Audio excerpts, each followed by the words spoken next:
제가 오늘 방송 준비하면서 이 사건 두 번째 사건 정말 화가 나더라고요.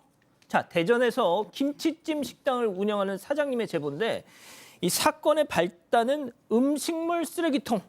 네, 그렇습니다. 사건은 지난 1일에 새벽 5시쯤에 벌어졌어요. 지금 저희가 영상에서 보신 것처럼 20대 초중반 정도로 보이는 남성 2명이 24시간 영업하는 김치찜 식당 앞으로 걸어오더니 갑자기 그중에 한 명이 뭐야. 음식물 쓰레기통과 식당 앞에 내놓은 음식물 쓰레기통을 발로 찬 후에 막 앞으로 저렇게 나갔습니다. 그런데 뒤에 있던 또 다른 남성 막 뒤로 공 차는 것처럼 한 걸음 뒤로 갔다가 차서 딱 넘어뜨린 거예요. 자기 다리도 아픈 것처럼 막 이렇게 약간 절뚝이면서 지발이 이렇게. 아프고 뭐. 아이고. 그러니까요. 앞쪽으로 나갔습니다.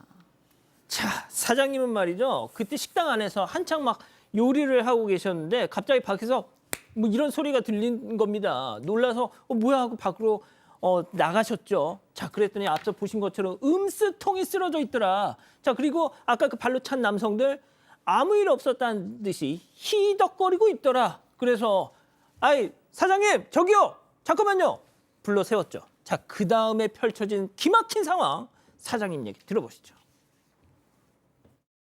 음식을 만들고 있는데 꽝 하는 소리가 들리길래 뭔가 이제 보니까 음식물이 쏟아져 있더라고요. 저기요 이거 음식물 제대로 해주세요 이렇게 불렀는데 하인 부리듯이 다시 얘기하라고 또 계속 그러더라고요. 손가락으로 욕하면서 이제 이러면서 막 이렇게 조롱하는 소리가 크게 들리니까 여성분께서 막 신고를 하시는 것 같더라고요. 어깨 잡고 좀 달래서 보내려고 한 거예요. 너무 취한 것 같으니까 여기서 이쯤 하고 그냥 끝내고 그냥 집에 가시라고 이렇게 얘기를 하려고 하는데 갑자기 제 손을 뿌리치면서 멱살을 때리더라고요. 뭐 하시는 거냐 이렇게 얘기했는데 갑자기 쌍방이라면서 대한민국 법이 그렇다면서 네가 뭘 할 수 있는데 이러면서 막 이런 식으로 조롱을 하니까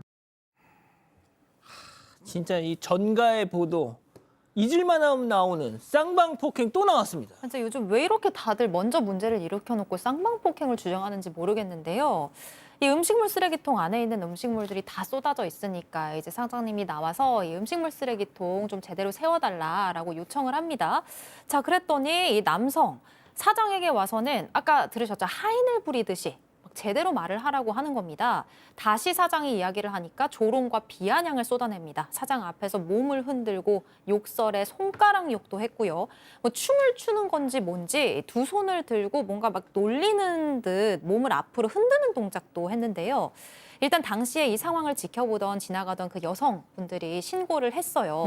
그런 상황에서 요리도 하다가 말았고 주문도 밀려 있어서 마음이 급했던 사장님은 이 남성을 좀 달래서 보내려고 남성의 어깨에 손을 올리면서 한쪽으로 데려가 대화를 시도했는데 그러니까 사장님 잠깐 조용한 데로 가서 좀 얘기 좀 하시죠 하면서 데리고 갔구나. 네, 방금 보신 장면이 그 장면이었거든요. 그런데 남성이 지금 갑자기 신고하고 있어요, 여성분이. 네, 신고를 하고 있고 이제 잠시 후에 보면은 어깨에 손을 올리면서 이제 지금.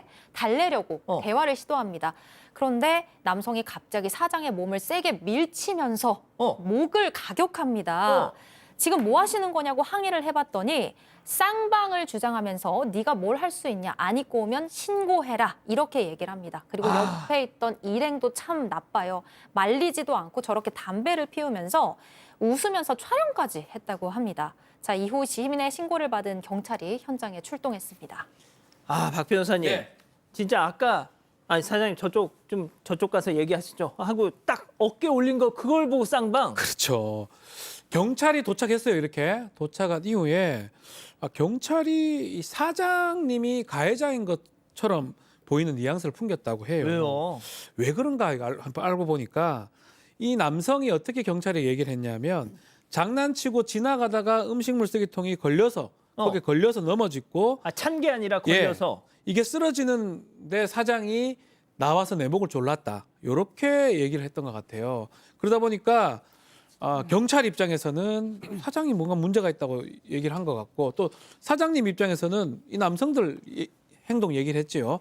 결국은 쌍방폭행으로 입건되고 양쪽 진술서도 받아갔다고 합니다. 자, 경찰은 일단 저 남성을 돌려보냈습니다. 사장님은 그날 일이 그렇게 일단락 되는 줄 알았는데 여기서 끝이 아니었다고요. 그렇습니다. 이렇게 이 남성들이 돌아간 다음에 이제 음식을 하면서 일을 했죠. 그러다가 어떻게 됐나, 어떻게 처리됐나 나와봤더니 여전히 그 음식물 쓰레기가 이제 쏟아져 있던 거예요. 그런데 놀랍게도 조금 전에 경찰이 돌려보낸 이 남성들이 여전히 식당 앞을 서성이고 있었습니다. 아 진짜? 경찰이 돌려보낸 지 10분 정도 지났는데 다시 온 거예요. 왔다. 네, 그래서 이제 경찰에 다시 신고를 했죠. 예. 또 경찰은 또 다시 출동을 했습니다. 현장으로 다시 왔어요. 그랬더니 경찰은 음식물 쓰레기통 이거 발로 찬 거는 재물손괴 죄는 안 되고 민사 사항이다라고 말을 했고요. 그러자 이 얘기를 듣고 있던 이 행인, 이 남성이 그럼 네가 뭘 어쩔 건데? 뭘 할 수 있는데? 이렇게 깐족대고 웃으면서 또 욕설을 합니다.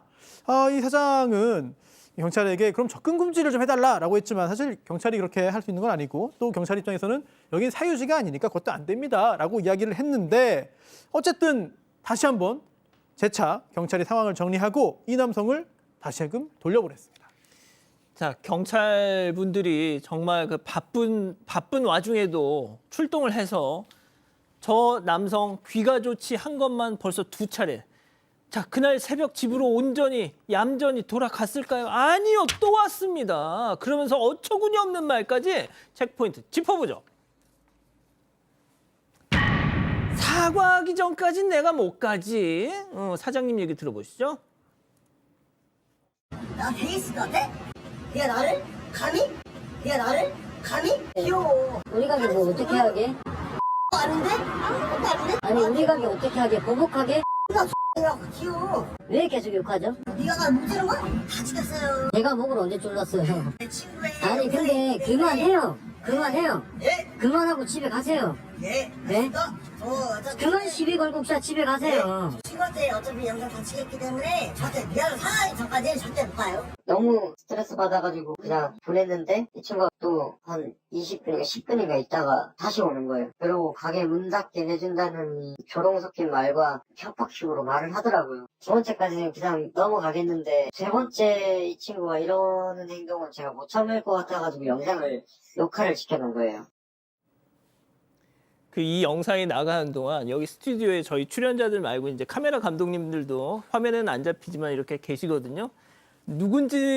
어떤 분인지는 모르겠는데 아까 그 영상 나갈 때 아이씨 하네. 왜 아니겠습니까, 교수님? 제가 아까 그랬잖아요. 제가 화났다고 제가. 그러니까요. 참 이제 화를 유발시키는 아주 막 약 사람이네요. 올리면서 말이지. 그러니까요. 계속해서 약 올리고 그러니까 이제 도발하죠. 도발하면 반응하면 더 좋아하고. 그러니까 이 사람 보니까 남을 괴롭히고 이제 힘으로 굴복시키고 이러면서 즐거워하고 재밌고 자기 존재감도 느끼고 자기가 이기는 것 같고 막 이런 걸 즐기는 사람 같은데 이 사장님은 너무 정상적이시잖아요. 그래서 아주 점잖게 얘기를 하는데도 불구하고 뭐 대화가 되질 않습니다. 이 식당 안에까지 들어와서 가게 문 닫게 해주겠다, 쫄리냐, 뭐 감히 나한테 이길 수 있을 것 같냐, 목 지른 거 다 찍혔다, 뭐 사과하기 전엔 집에 못 간다 이러면서 부모님까지 언급하면서 또 욕설까지 했어요. 도저히 사장님께서 언행을 참을 수가 없어서 그냥 넘어가면 안 되겠구나. 왜냐하면 뭐 식당 망하겠다 이런 얘기까지 하니까 그래서 SNS에 영상을 올렸습니다. 오, 그렇군요. 자, 그런데 사건 발생 이틀 만인 어제 네. 연락이 왔다고요? DM 메시지로 다이렉트 메시지로 왔습니다. 사장님한테 술 취해 난동을 피웠다. 너무 죄송하다라고 연락 부탁드린다고 했는데 답장을 하지 않았다고 합니다. 그러니까 다시 한 번 더 메시지가 와서 연락 한번 부탁드린다. 어린 놈이 술 취해서 난동 피우고 정말 죄송합니다. 라고 얘기했다고 하고요. 경찰이 연락을 해서 경찰을 통해서 연락을 받았는데 그래도 사장님이 SNS에 영상 올린 것은 잘못 아니냐, 내려달라라는 얘기 좀 전해달라는 경찰 얘기가 있었다고 해요. 아마도 추측해보건데 그 전까지 사과하지 않다가 영상이 올라가니까 어쨌든 간에 문자 메시지 보냈고요. 또 그것도 안 되니까 경찰 통해서 어떻게 사과 전달을 한 것으로 지금 보이는 상황입니다. 결국 사장님 또 조사를 받았는데 뭐 CCTV상 봤을 때는 당연히 피해자입니다. 쌍방폭행 아닙니다. 쌍방폭행 아니죠? 예. 피해자 신분으로 조사를 받았고요. 경찰 CCTV 본 후에는 쌍방폭행이 아니라고 했고요. 좀 있으면 남성도 조사를 할 건데 다른 범죄도만 될 가능성도 있지 않을까 이렇게 보입니다. 손 변호사님, 네. 이 법적인 거 말고요. 짧게 한번 꾸짖어 주세요. 사실 방송을 통해서 얼굴이 공개 안 되는 게 사실 이런 행위를 하는 사람들에게는 다행일지 모르겠습니다만 보면서도 저도 많이 속이 터지고요. 다시는 이런 일 하지 않도록 만들어야 되는데 저도 참 얼굴이 많이 궁금하네요. 기다리고 있습니다. 사건 반장에 제보해 주십시오.